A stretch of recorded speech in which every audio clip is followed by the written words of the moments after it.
नमस्कार, आप देख रहे हैं आर्यावर्त टाइम्स। मैं हूं निहारिका सिंह। मिडिल ईस्ट में बढ़ते तनाव और तेल संकट का असर अब पड़ोसी देश पाकिस्तान पर भी साफ दिखाई देने लगा है। वहां की अर्थव्यवस्था पहले से ही मुश्किल दौर से गुजर रही है, लेकिन अब अंतर्राष्ट्रीय बाजार में तेल की कीमतें बढ़ने के बाद हालात और गंभीर हो गए हैं।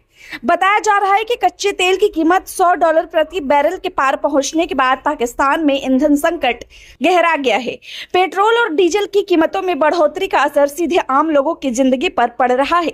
इसी संकट से निपटने के लिए पाकिस्तान सरकार ने कई सख्त कदम उठाए हैं। प्रधानमंत्री शहबाज शरीफ ने देश में ईंधन की खपत कम करने के लिए नई पाबंदियों का ऐलान किया है। सरकार का कहना है कि इन फैसलों का उद्देश्य देश में पेट्रोल डीजल की खपत को कम करना और ऊर्जा संकट से राहत पाना है। सरकार के फैसले के मुताबिक पाकिस्तान में स्कूलों को 2 हफ्तों के लिए बंद करने का फैसला किया गया है। इसका मकसद छात्रों और शिक्षकों की रोजाना आवाजाही को कम करना है ताकि ईंधन की बचत हो सके। वहीं कॉलेज और यूनिवर्सिटी की उच्च शिक्षा से जुड़ी कक्षाओं को ऑनलाइन मोड में चलाने का फैसला किया गया है, यानी अब छात्रों को कॉलेज आने की जरूरत नहीं और वे घर से ही पढ़ाई करेंगे। सरकार का मानना है कि इससे ट्रांसपोर्ट का इस्तेमाल कम होगा और ईंधन की खपत घटेगी। इसके अलावा सरकार ने सरकारी कार्यक्रमों पर भी सख्ती शुरू कर दी है। खास तौर पर रमजान के महीने को देखते हुए ऑफिशियल डिनर और इफ्तार पार्टियों पर रोक लगाने का फैसला किया गया है। सरकार का कहना है कि बड़े पैमाने पर होने वाले इफ्तार कार्यक्रमों में काफी संसाधनों और ऊर्जा की खपत होती है। ऐसे में मौजूदा हालात को देखते हुए इन कार्यक्रमों को सीमित करना जरूरी हो गया है। दरअसल पाकिस्तान पहले से ही आर्थिक संकट, महंगाई और विदेशी कर्ज के दबाव से जूझ रहा है। ऐसे में तेल की कीमतों में अचानक आई तेजी ने हालात को और मुश्किल बना दिया है। इसी बीच रमजान के महीने में खाद्य पदार्थों की कीमतों में भी तेज बढ़ोतरी देखने को मिल रही है।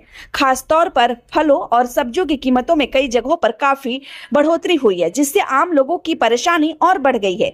पंजाब प्रांत में हालात सबसे ज्यादा गंभीर बताए जा रहे हैं। वहां के बाजारों में कई जरूरी खाद्य वस्तुएं सरकार की ओर से तय की गई आधिकारिक रेट लिस्ट से कहीं ज्यादा कीमत पर बेची जा रही है। स्थानीय मीडिया रिपोर्ट्स के अनुसार रमजान के दौरान कीमतों को नियंत्रित करने के लिए सरकार ने कई नियम बनाए थे, लेकिन इसके बावजूद बाजार में एक प्राइस कंट्रोल सिस्टम की कमजोरियां सामने आ रही है। द एक्सप्रेस ट्रिब्यून की रिपोर्ट्स के अनुसार कई जगहों पर व्यापारी सरकारी दरों का पालन नहीं कर रहे हैं और आम लोगों को ज्यादा कीमत चुकानी पड़ रही है। इसका असर सीधे आम परिवारों पर पड़ रहा है, क्योंकि रमजान के महीने में खाने पीने की चीजों की मांग बढ़ती जाती है और लोग रोजा खोलने के लिए इफ्तार की तैयारी करते हैं। लेकिन बढ़ती महंगाई और खाद्य संकट के कारण कई लोगों के लिए अब रोजमर्रा का खर्च चलाना भी मुश्किल हो गया है।